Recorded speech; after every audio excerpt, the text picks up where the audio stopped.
Hola, bienvenidos al módulo de capacitación de vivienda y hábitat adecuado y su relación con medio ambiente, cambio climático y resiliencia. En esta ocasión hemos decidido hacerlo vía video por el Flyscam o la vergüenza de viajar,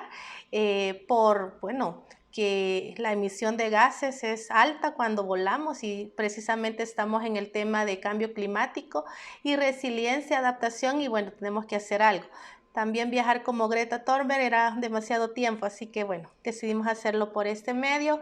Un saludo a todas y a todas desde El Salvador. Soy Mónica Hernández, la coordinadora del Programa Regional de Vivienda y Hábitat para América Latina.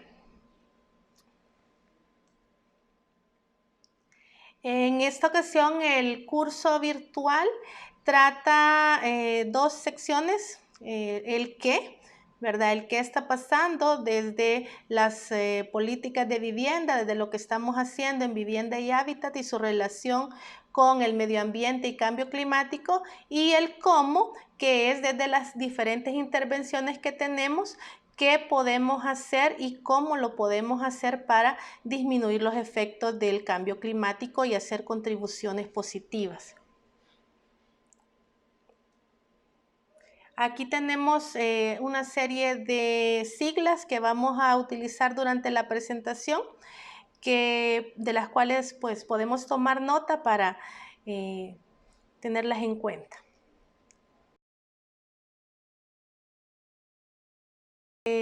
Esperamos que al finalizar podamos entender los aportes, ¿verdad? Y la situación que estamos viviendo desde el Programa Regional de Vivienda y Hábitat en los diferentes continentes y las intervenciones que podemos hacer desde la perspectiva medioambiental, ¿verdad? Y de resiliencia.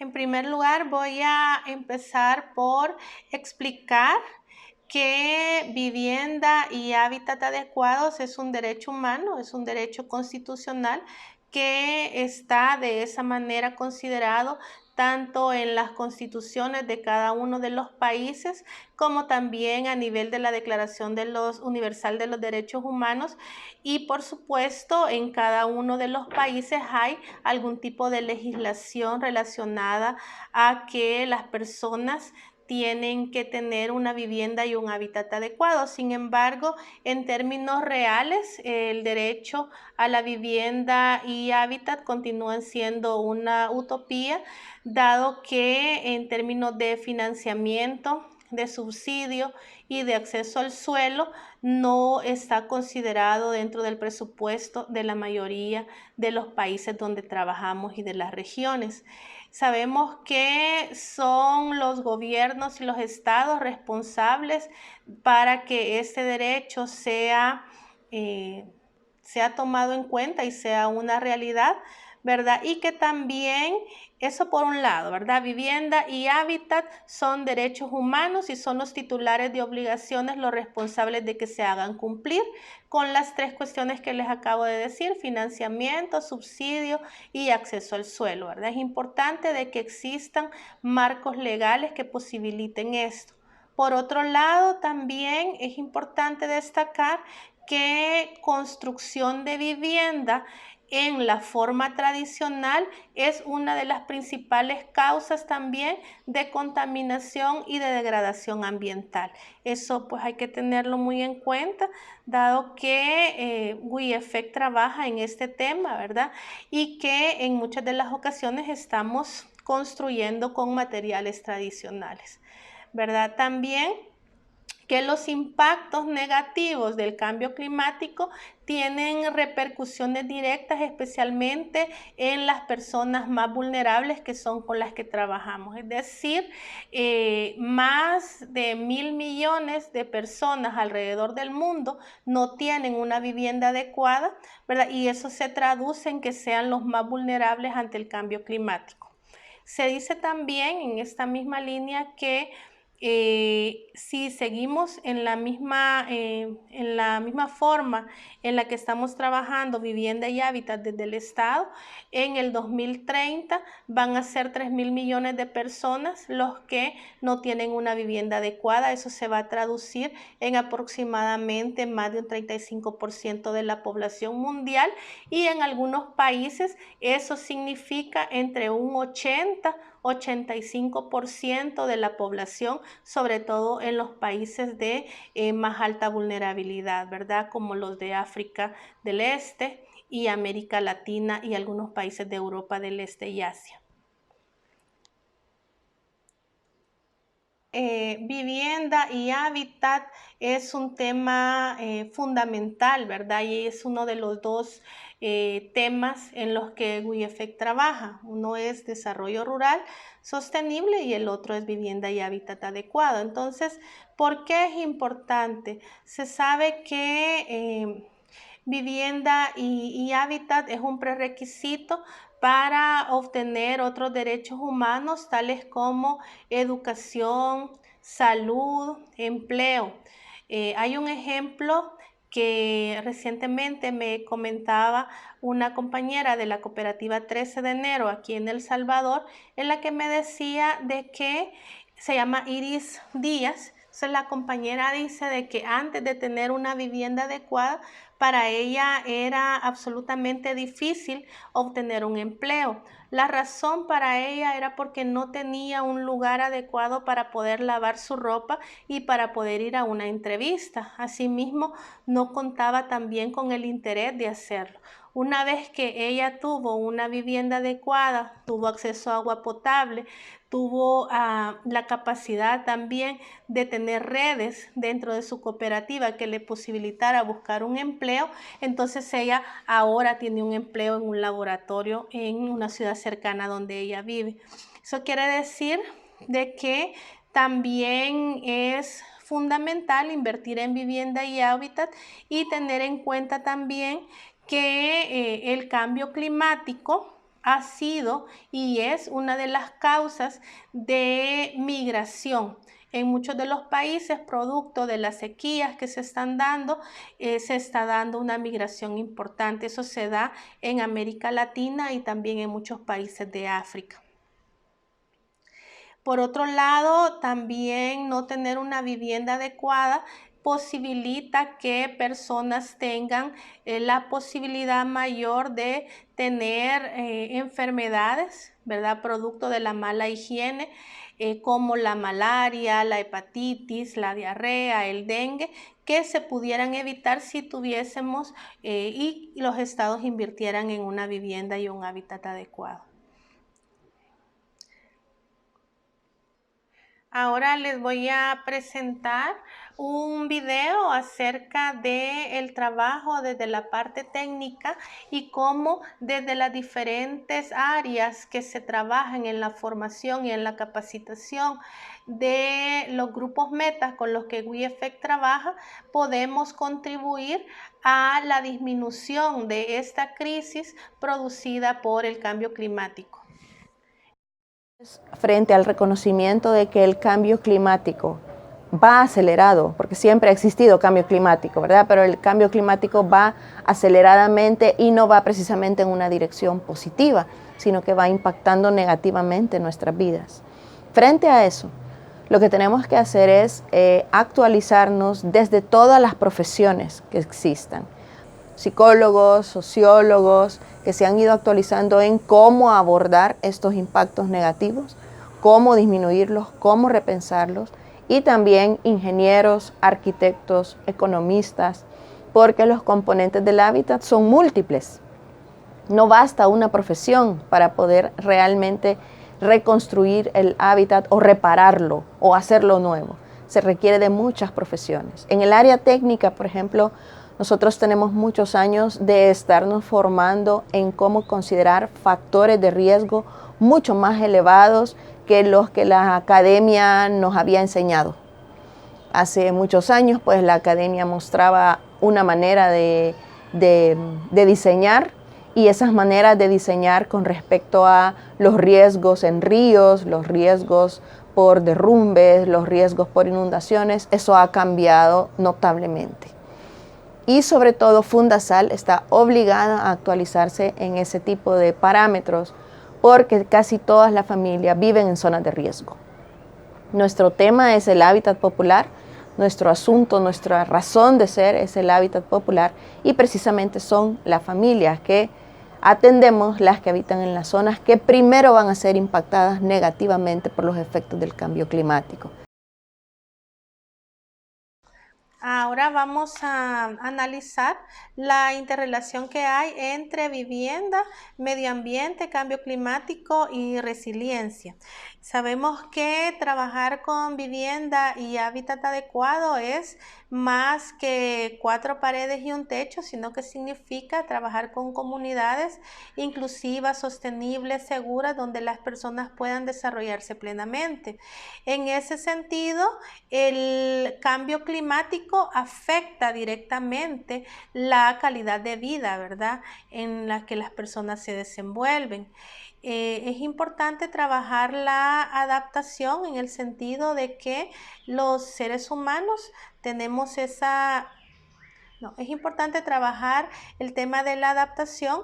Un ejemplo puede ser con el cambio que logramos a través de la formación en la alimentación. Les voy a decir un ejemplo en algunas cooperativas de Guatemala en donde se inició cultivando huertos orgánicos en espacios reducidos donde se tenían hortalizas y verduras.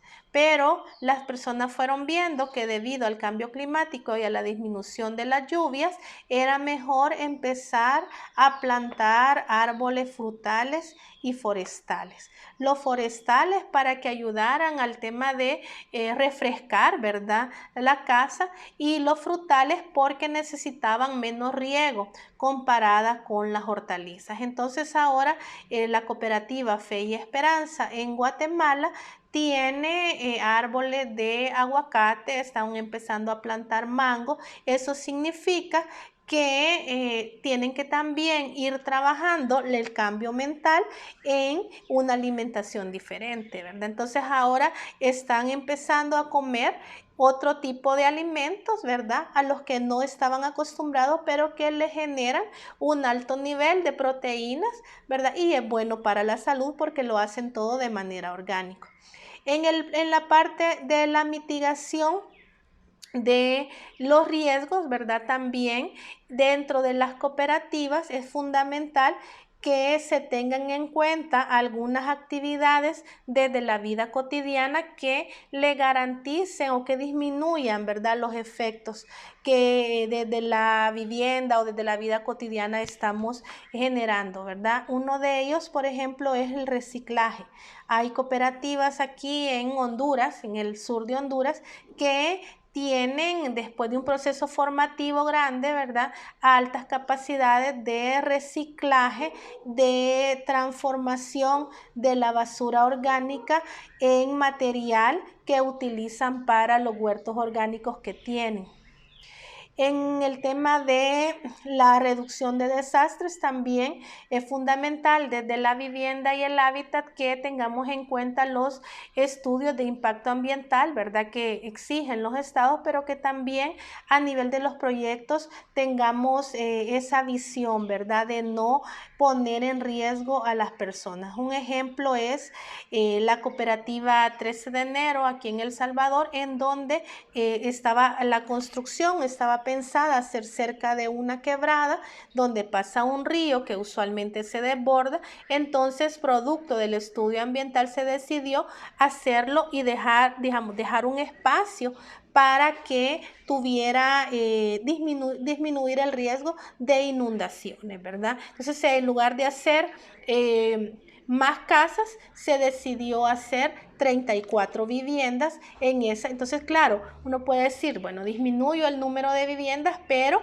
por otro lado, que es más importante, incremento, ¿verdad?, la forma, incremento o disminuyo el riesgo de las personas de vivir en ese lugar que podría ser sujeto a inundaciones.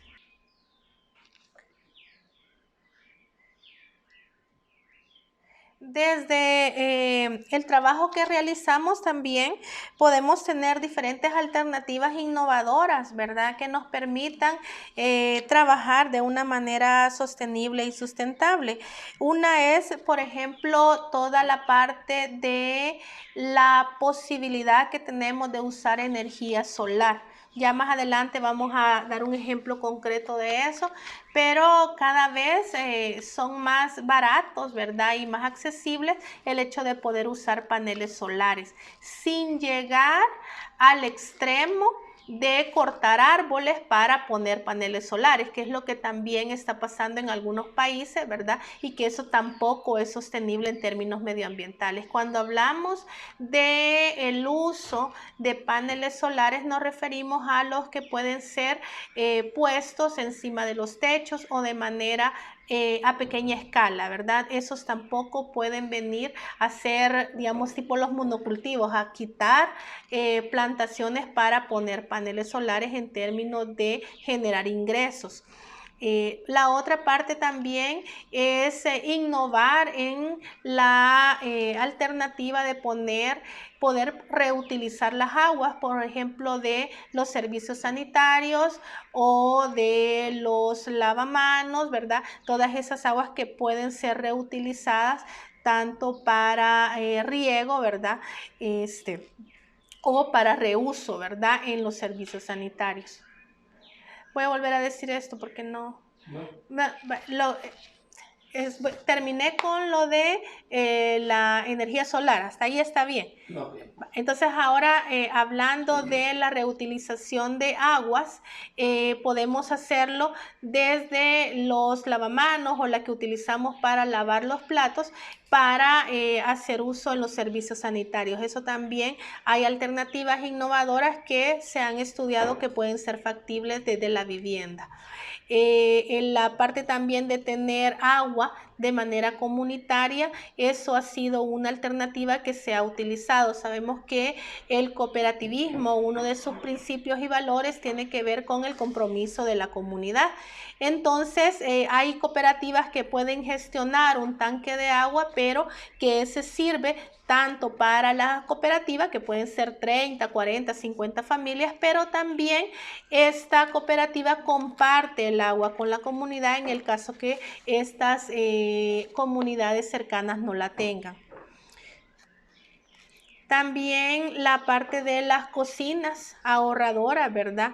En términos de no utilizar tanto la leña para cocinar, ¿verdad? Y como ya decíamos anteriormente, poder utilizar todos los residuos que vienen del material orgánico para poder tener huertos orgánicos en espacios reducidos en las cooperativas de vivienda.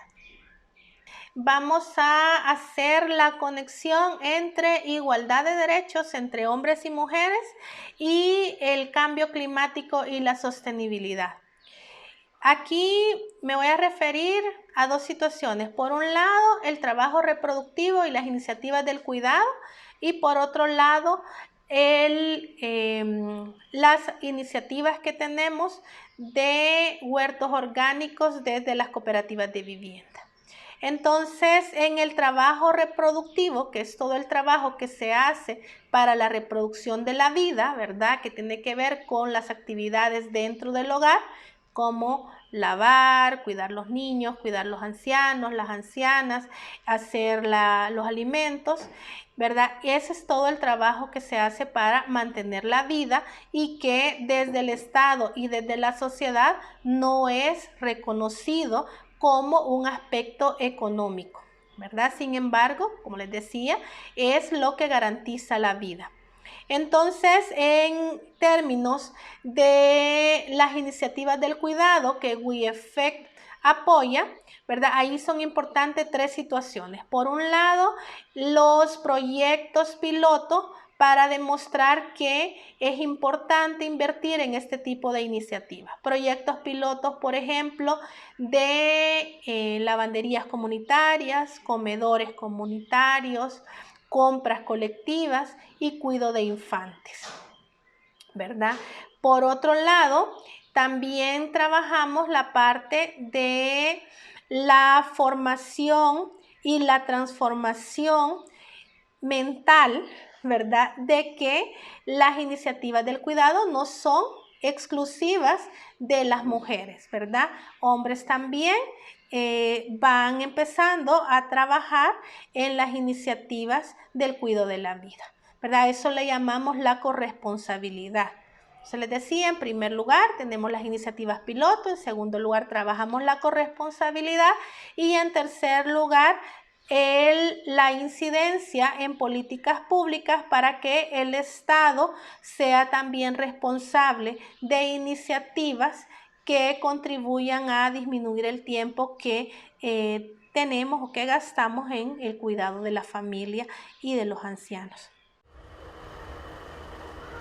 Los dos trabajamos y estudiamos, entonces es de gran ayuda porque ahora tenemos donde tener nuestros niños. Cada quien necesita tiempo extra a veces, no solamente del trabajo, sino también para ir a hacer tareas, para cuestiones así. Entonces tenemos el apoyo de que tenemos donde dejar los niños en el transcurso del día y no tenemos que estar solicitando ayuda a terceras personas, como decía, amistades, familiares. Entonces esto es de gran apoyo. El modelo cooperativo cuenta con iniciativas del cuidado, reglamentos y procesos formativos para disminuir la violencia, formación en derechos, propiedad colectiva que protege a las mujeres e inclusive en un país se ha logrado política pública que contempla subsidio para las mujeres en situación más vulnerable. Había una compañera que venía a Ojo Morete y ella nos decía, me he caído, un ejemplo, ¿no? Y ya, entonces nosotros, ¿por qué será? Ya lo pasaba, pero hemos vivido aquí y ahí hemos visto la realidad, que había tenido un esposo golpeador. Ahí vimos que las mujeres nos hemos unido. ¿Para qué? Para que ya no haya eso. Nosotros somos mujeres que trabajamos por cuenta propia. Si nosotros vamos a un banco, como muchas veces lo hicimos, lo primero que nos dicen es si tenemos colillas, que si estamos asegurados, entonces no tuvimos esa oportunidad. Entonces esa fue una de las dificultades que nosotros como mujeres, como mujeres trabajadoras independientemente, no podíamos optar pues a un crédito con el banco. Nosotras las mujeres tenemos ese espíritu de lucha porque sabemos que la vivienda tiene que ser un patrimonio para nuestros hijos y hijas. Pues ahora con la formación que llevamos desde este aliado incondicional que tenemos como es WIEFET, nosotros pues hemos salido de ese cascarón donde nos encontramos, digamos, sumisas, sometidas. Desde nuestro hogar llevábamos la cabeza agachada, digamos, pero con la formación que a través de todo este tiempo venimos teniendo, nosotras hemos despertado.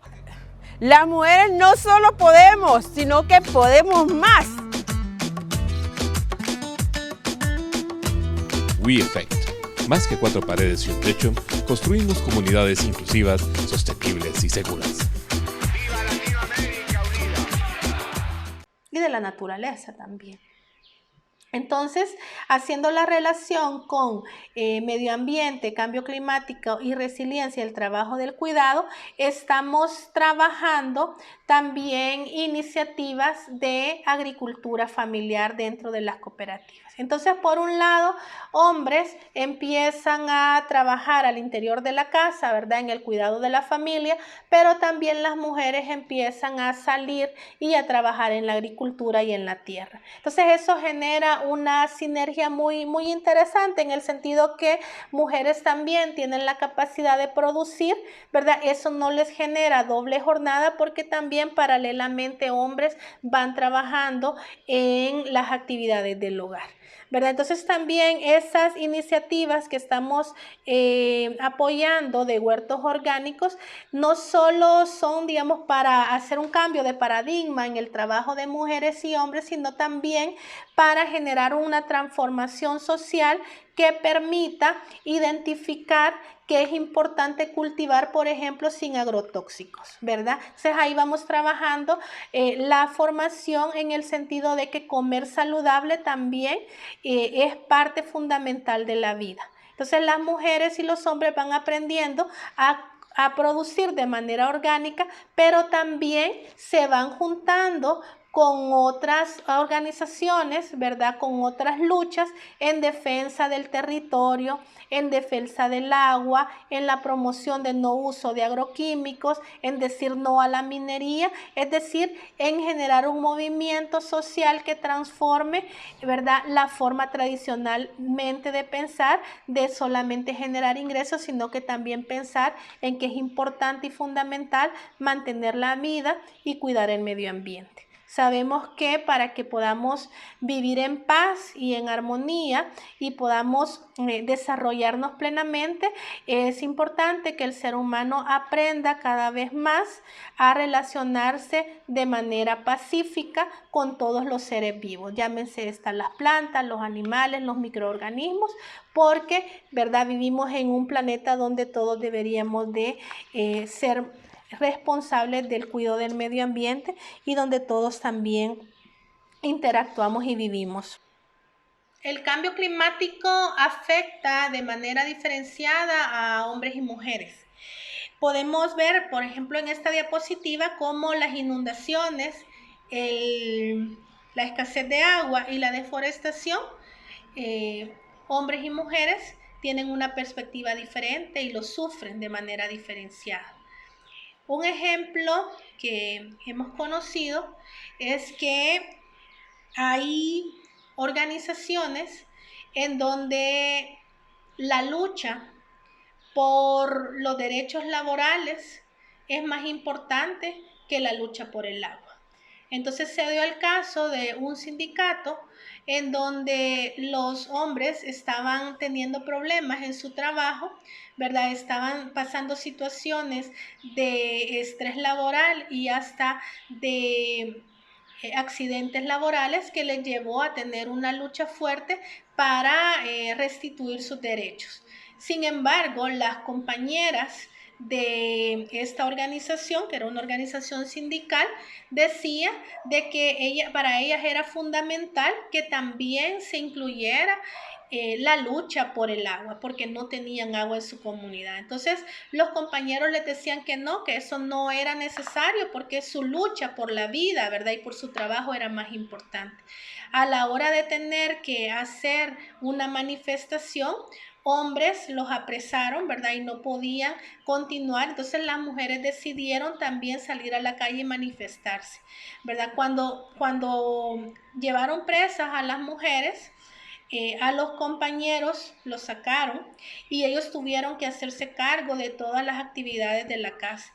Hasta en ese momento que se dieron cuenta que no había agua para tomar, para lavar la ropa, para hacer todos los oficios, y que eso también incrementaba las enfermedades de los infantes, ¿verdad? Pensaron de que hasta en ese momento que pudieron ampliar su marco de referencia, vieron que la lucha por el agua también era la lucha por la vida. Entonces aquí es importante recalcar que en términos de la visión, ¿verdad?, la cosmovisión que tienen hombres y mujeres son diferentes, pero que en la medida que hombres también van trabajando en los quehaceres del hogar y van haciéndose cargo de la familia, van entendiendo que la lucha por el agua y por los recursos también es fundamental. Entonces ahora vamos a presentar el video de Saraí, es una compañera del sur de Honduras, donde nos cuenta el impacto diferenciado que ella mira en términos del cambio climático y cómo les afecta a mujeres y a hombres. Antes era bien definido las estaciones de invierno y verano. Ahora, ¿qué pasa? Nosotras, especialmente las mujeres, estamos diciendo, ya vienen las aguas del invierno, vamos a aprovechar para riego, vamos a aprovechar para esto y para lo otro, pero resulta que no llovió. Entonces, ¿qué pasa? Ya ahora las lluvias que vienen, está tan saturada la tierra o con tantas necesidad, sequía, y cae una tormenta y nos inundamos. Nosotras las mujeres somos quienes cargamos con los niños en brazos para salir de aquellas inundaciones. Aquí en nuestra COVID Cholumar, Cooperativa de Vivienda Choluteca Marcovia Limitada, nosotras pues sabemos que encontramos un lugar con desierto. En cambio ahora, después de 3 años de habitar la comunidad, podemos ver esa cantidad de árboles y demostrar de que si yo pude sembrar y tengo árboles en mi casa, también que la otra lo tenga. Y de esa manera estamos apaleando la situación y la estamos enfrentando.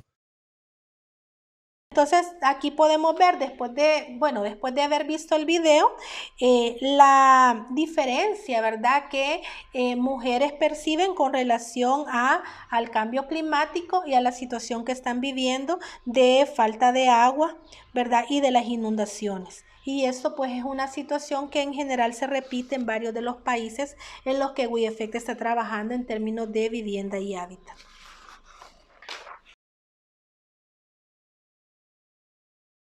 Decimos que es importante trabajar el análisis de contexto cuando estamos desarrollando estrategias de vivienda y hábitat sostenible.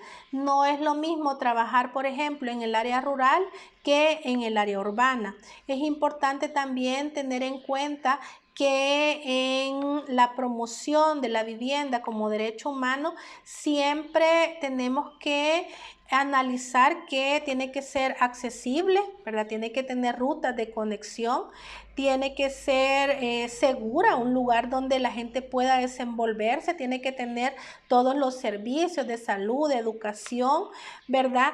Y también tiene que ser posible de que la gente la pague. Por eso es importante lo que hablábamos al inicio de que el Estado debe involucrarse. Entonces, no se trata solamente de invertir en la promoción de una vivienda, sino que la vivienda sea accesible, segura, sin riesgo de poder tener algún deslizamiento o alguna inundación. Entonces ahí es importante el análisis de contexto y tener en cuenta a dónde se va a construir y cómo, y hacer todos los estudios de impacto ambiental requeridos tanto por el Estado como los que está promoviendo WeEffect. En términos de vivienda sostenible, hay diferentes alternativas de construcción que hemos investigado en la región y que podrían ser alternativas sismo resistentes, por ejemplo, ¿verdad? Una es la tecnología de bloque paneles, ¿verdad?, que se ha estudiado por diferentes universidades y por la cooperación japonesa, la cooperación alemana por parte de Miserium, ¿verdad?, en donde se demuestra que hay un tipo de construcción que se puede utilizar en lugares altamente sísmicos, como es el caso de Centroamérica. También es importante en esa línea trabajar con estudios de disminución de riesgos y de alerta temprana, en donde la gente pueda tener también la posibilidad de analizar de manera comunitaria qué hacer en caso de algún desastre o de algún riesgo. Entonces, con relación a las viviendas sostenibles, les decía de que una alternativa puede ser los bloque paneles que se han estudiado, que son sismo resistentes. Sin embargo, vivienda, como les decía, también contamina. Entonces hay estudios de vivienda con materiales reciclados, que hay un ejemplo de una buena práctica que se premió en Argentina, que ustedes pueden ver ahí la foto, y la construcción también con materiales alternativos como son el bambú, el adobe, el bajareque, que además de ser amigables con el medio ambiente, también son importantes en términos de la identidad cultural en la cual nuestros ancestros construían. Entonces, en esa línea de construcción con materiales locales, no se trata solamente de ir y promover el uso de la tierra o de los materiales que existen en el territorio, sino también de hacer un análisis sistemático con la gente de la cultura y de las formas tradicionales en las que ahí se ha construido, de manera de rescatar la identidad cultural, pero también haciéndolo con un proceso sistemático de formación y de análisis científico, de manera de hacerlo de forma segura para las personas, ¿verdad?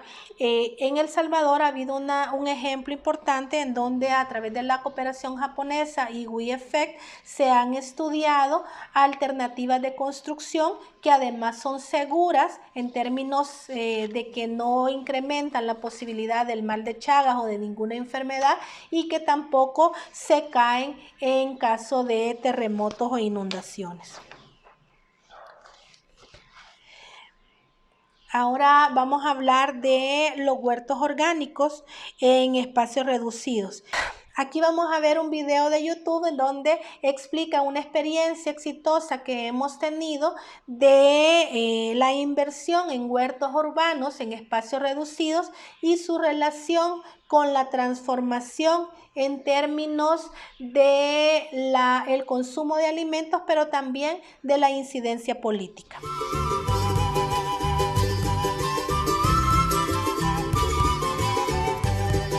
En julio del 2014, miembros de 10 cooperativas autogestionarias de vivienda del Centro Histórico de San Salvador, promovido por la Unidad Ejecutora de Cooperativas de Vivienda a través de Fundasal y con el apoyo de las agencias internacionales Cordai Bastenati de Holanda, WeEffect de Suecia, incursionan en el proyecto Implementación de Huertos Caseros en Espacios Reducidos con familias cooperativistas en el Centro Histórico de San Salvador, con el objetivo de mejorar las condiciones de vida a través de la producción de una variedad de cultivos. Esta mediación ha creado sinergias para que cooperativistas de vivienda se integraran en una iniciativa socioeducativa diseñada a través de una metodología participativa, la cual aborda en su eje transversal la formación ideológica política cooperativista, además de desarrollar contenidos educativos específicos en capacitación social, capacitación técnico-agrícola y capacitación en el manejo de finanzas.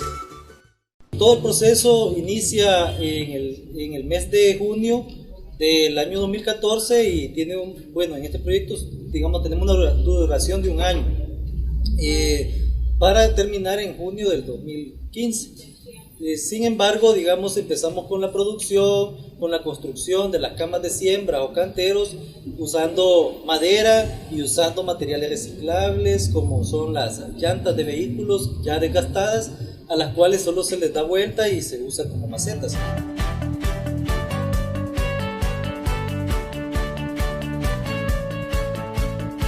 Nosotros como sistema de producción organopónica, lo más importante y uno de los principios fundamentales es que se usa un sustrato, una tierra, digamos, preparada, en la cual lleva diferentes materias primas.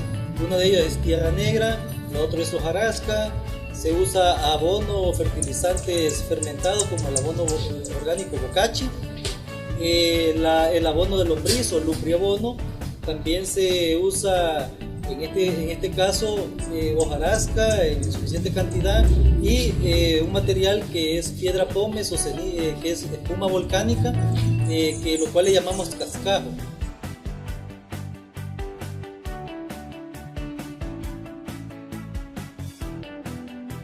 Y además conseguimos en este caso lo que son los restos de lo que sale de las cuevas de las hormigas, que se llama soncopina para nosotros, o afrecho soncopo, que es un fertilizante muy bueno para las plantas, con muchos microorganismos benéficos para las plantas, para la raíz. También se usa ceniza de madera, principalmente de la que sale de las hornillas de las casas de la gente que vive más en el campo, se trae a la ciudad y eso nos sirve para hacer una mezcla también de fertilizante, que es lo que usamos en este tipo de agricultura. En este huerto, decirte que una de las cosas fundamentales es que el sustrato siempre tiene que tener vida.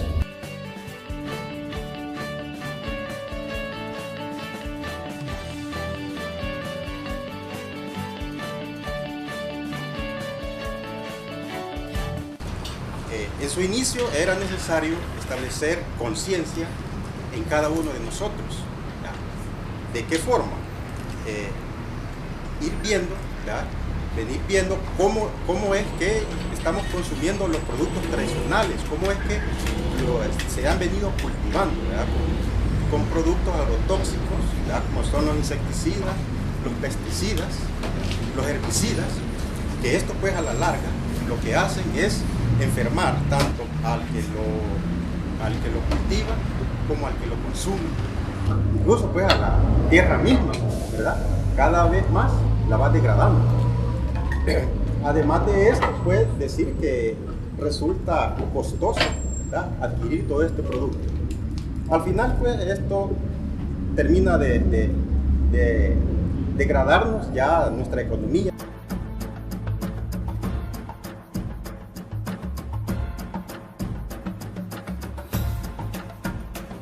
Que antes se decía que solo en el campo se podía cultivar, más ahora, gracias al Señor y a las personalidades que nos enseñan, hemos logrado distribuir aquí mucha verdura, ya la cosechamos, ya la comimos, ya la vendimos, porque hemos cosechado zanahoria, acelga, rábano, apio, lechuga, hemos cosechado muchas cosas que nos han enseñado que no solo en el campo, sino aquí en la ciudad también podemos cosechar y podemos comer sano. El proyecto motivó la participación de 29 asociados, 22 mujeres y 7 hombres, de 10 cooperativas de vivienda aglutinadas en la Federación Salvadoreña de Cooperativistas de Vivienda por Ayuda Mutua, FESCOBAN. Y aquí hacemos los canteros con madera y plástico negro. De antemano para rellenarlos después y preparar todos los canteros para sembrar la semilla. Luego nosotros podemos regarla poco a poco y entonces tenemos la paciencia de venir a regar todos los días para aportar y abonar a la vez. La visión que hay del proyecto realmente es una visión que vaya generándole a las familias esa toma de conciencia sobre el aporte que cada persona, que cada familia y cada organización debe darle a la humanidad en función de este cambio muy necesario. Tenemos problemas con el agua, tenemos problemas con la tierra, tenemos problemas con el cambio climático. O sea, es un avance que se va teniendo en la destrucción del planeta y es necesario que el cooperativismo de vivienda por ayuda mutua tome conciencia de esto. Entonces no se trata de un simple proyecto de sembrar verdura o sembrar algunas plantitas, se trata de un proyecto que le va generando al cooperativista otra visión de la vida y otra visión de lo que es el alimento, de cómo se debe alimentar, de cómo nuestros hijos deben acostumbrarse a generar, a producir sus propios alimentos que le garantizan una vida más sana. Nosotros esperamos que con el éxito que ha tenido este primer año en proyecto, poder darle continuidad, que esto crezca, que vaya a otras cooperativas, que vaya a otros grupos, porque no es un círculo cerrado en el cooperativismo. Nosotros pretendemos que esta experiencia o esta buena práctica pueda ayudar a otras organizaciones, a otros grupos, a otras familias que también deben tomar conciencia sobre la necesidad de hacer un cambio. Y ese cambio lo está ofreciendo precisamente el modelo a través de estos proyectos. Entonces el mensaje que queremos dejar es el mensaje de que el cooperativismo de vivienda por ayuda mutua es un modelo que puede generar una serie de dinámicas, una serie de procesos que van más allá de la vivienda y que beneficien a largo plazo, a mediano plazo y ojalá a corto plazo en la buena salud y en la forma de vivir dignamente de las familias de escasos recursos, no solo de El Salvador, sino de Centroamérica, porque este esfuerzo en El Salvador es un esfuerzo también en toda Centroamérica. Darlos a conocer e intercambiar con otras cooperativas diferentes productos que podamos nosotros cultivar. Esto va a beneficiar a muchas familias del centro histórico, pues nuestro país necesita mucho de esto, porque no tenemos mucho espacio, nuestra tierra ya no produce como debe producir, por mucha contaminación química, y esta es una alternativa. Nosotros hemos logrado cultivar aquí remolacha, celda, cilantro, apio, chile, tomate, sin ningún químico, naturalmente todo viene. Entonces eso no va a dañar nuestro organismo, nuestro cuerpo, nuestros hijos van a poder alimentarse sanamente y así poder nosotros decir, nosotros mismos hemos cultivado estos productos sin ninguna dependencia química, que es lo que estamos buscando hoy en día. El abordaje del hábitat debe de tener una integralidad. No podemos pensar en hacer complejos habitacionales o desarrollos habitacionales en el ámbito urbano que solamente doten a las familias de vivienda. La casa no es suficiente. Se necesita de una serie de componentes importantes que ayudan al desarrollo de la vida del ser humano. Estos huertos urbanos que ustedes pueden observar y que hemos podido experimentar han cumplido varios objetivos. Uno, sin lugar a dudas, el primero es contribuir a la seguridad alimentaria. Eso es innegable y se puede constatar con los testimonios de los diferentes participantes en este proceso.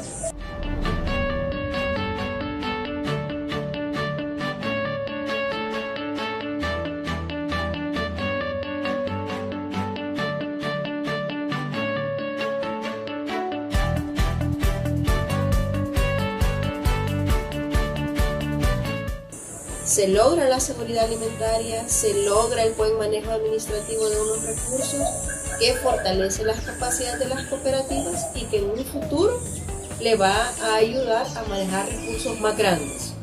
Ahí pues son como pequeños modelos o como pequeños ensayos que fortalecen las capacidades administrativas financieras de las cooperativas, que es un elemento indispensable en los ejes que el cooperativismo sustenta. Otra cosa importante que podemos ver aquí es lo que se podría constituir si este modelo se extrapolara. Para Fundasal, el hábitat también tiene mucho que ver con el desarrollo económico local. Las familias, después de construir su vivienda y al sentirse habitando en un lugar seguro, continúan teniendo la necesidad de desarrollarse económicamente, de obtener ingresos para su familia. Y con este modelo se demuestra que no es necesario vivir en el ámbito rural para poder tener un desarrollo económico que vincula la agricultura al mundo urbano. Un modelo con apertura a la implementación a nuevas iniciativas, fortaleciendo la unidad e incidencia en políticas públicas.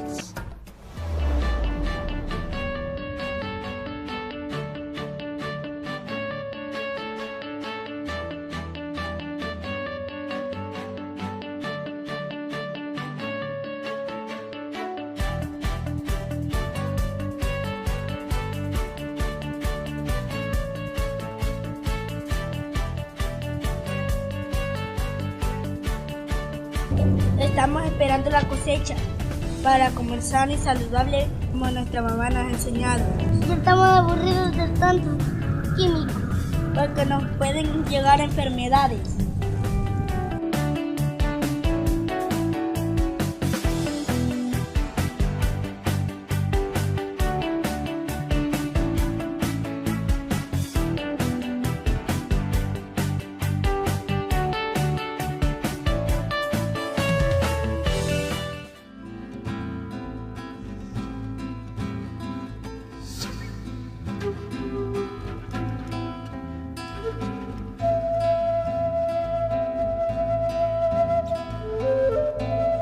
Yo tengo un huerto en mi casa, en una jardinera, es pequeña, pero allí tengo, digamos, orégano, tengo romero, tengo chipilín, pasote, tengo hasta pepino, tengo un pepino bien bonito, tengo mucha variedad de plantas. Ha cambiado mi visión de cómo alimentarme, porque desde que estoy en el huerto yo he cortado primeramente los consomés comerciales. Yo ahora no lo van a creer, pero estoy cocinando, incluso hasta sin salir a mi jardinera, sino que desde los vidrios de mi ventana, allí entran unas ramas de mi orégano, de unas plantas, y allí vengo con las tijeras y corto. Y ya voy, lo lavo y a echarle a mi olla. Pero es pero me siento muy feliz, muy contenta de haber aprovechado esto y de que yo lo pueda compartir a otras personas. Quiero tener a la edad que yo estoy, pero saludable, porque es lo que busca este proyecto, una autonomía alimentaria, que nosotros mismos podamos hacer nuestro abono, preparar nuestra tierra, repeler las plagas que tenga, el conocimiento de estas plagas, para tener una alimentación sana. No usamos veneno, no usamos químicos. Entonces nosotros tenemos pues ya unas bases grandes para que nosotros seamos sanos y nos alimentemos muy bien. Cuando han habido hormigas, de esas coruncas que se hacen hoy en el invierno, y como muerden, y se estaban subiendo a la pared de lo que es el baño. Entonces, y dice mi hija, no hay veneno. Entonces, y mi yerno también, yo le digo, no, déjeme hacer algo. Voy a hacer un repelente que aprendí. Le eché 2 chiles también, le eché una cabeza de ajo, porque era poco lo que iba a hacer de veneno, de repelente. Le eché también alcohol y le eché agua. Entonces esos productos le tuve que echar, que es lo que tenía en casa. Entonces lo batí bien, lo dejé un ratito y luego lo eché, como no tenía, atomizador. Entonces lo hice con algodón y eché unas gotas de agua de ese repelente en el suelo donde ella subía. Al ratito no sé qué se hicieron. Comenzamos lo que es el proyecto del huertos caseros y pues es un proceso, ¿verdad? Pero según nos llegó ya lo que era lo de la ayuda mutua para trabajar en colectivo, pues ya que eso siempre nos ha dado siempre, ya sea en la construcción y en todo, entonces nos capacitaron para eso y pues gracias a Dios pues pudimos trabajar en colectivo. Nos hemos organizado de una manera pues que todo gracias a Dios nos ha salido muy bien.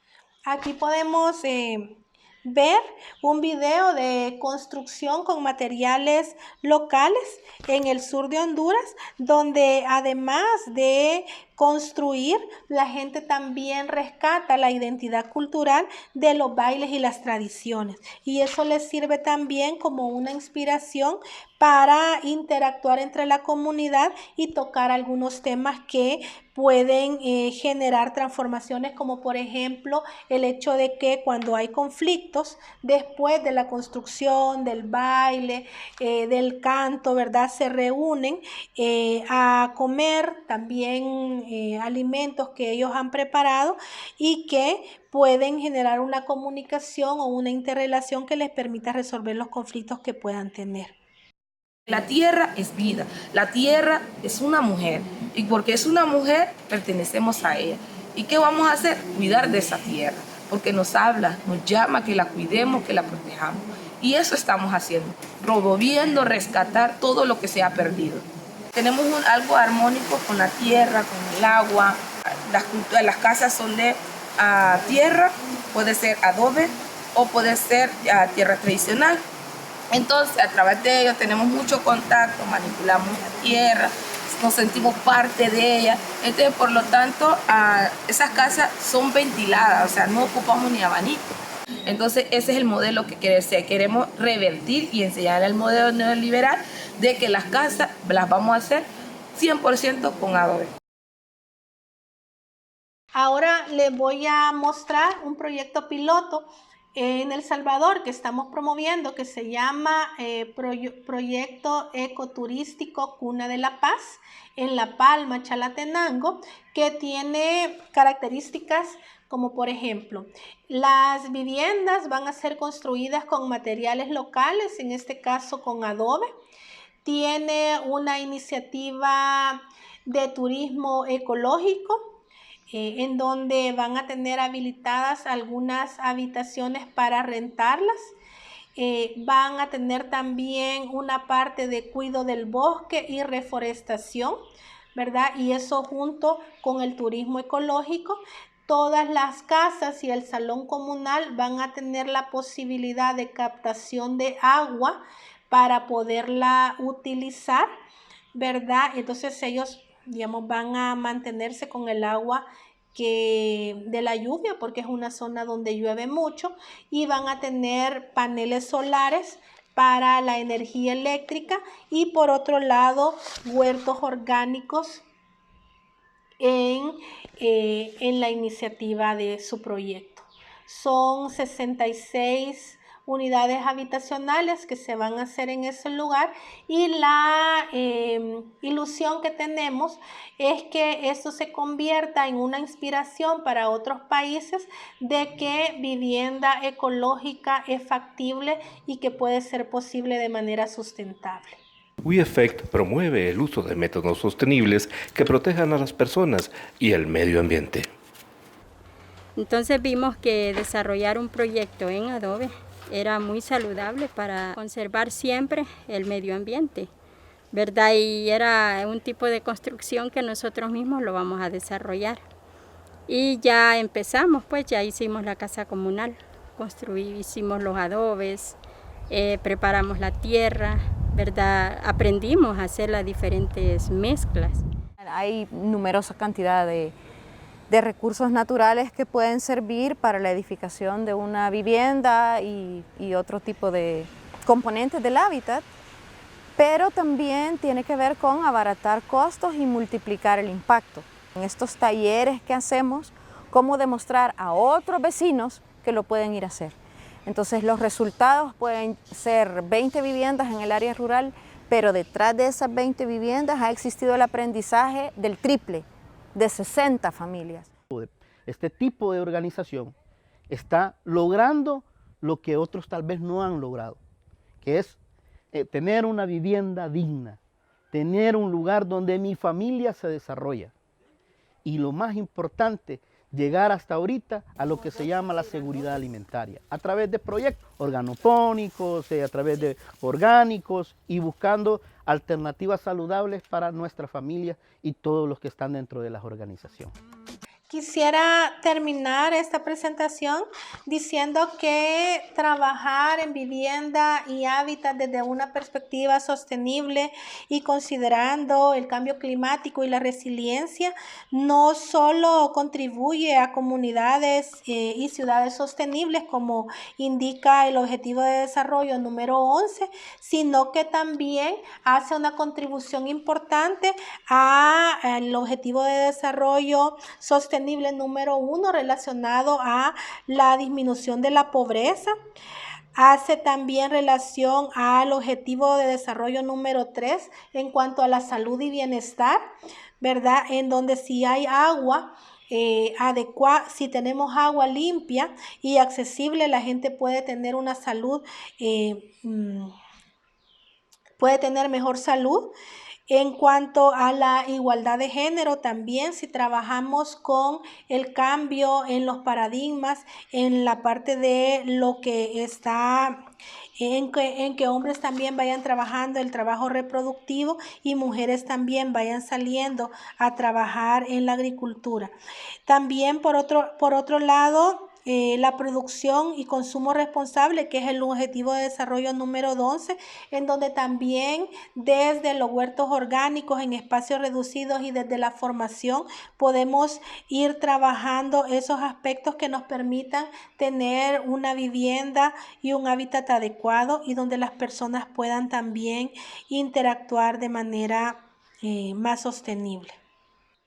Bueno, les agradecemos mucho por su atención y vamos a estar pendientes si hay alguna duda o comentario, la cual podemos ver vía correo electrónico o también lo podemos hacer en Workplace.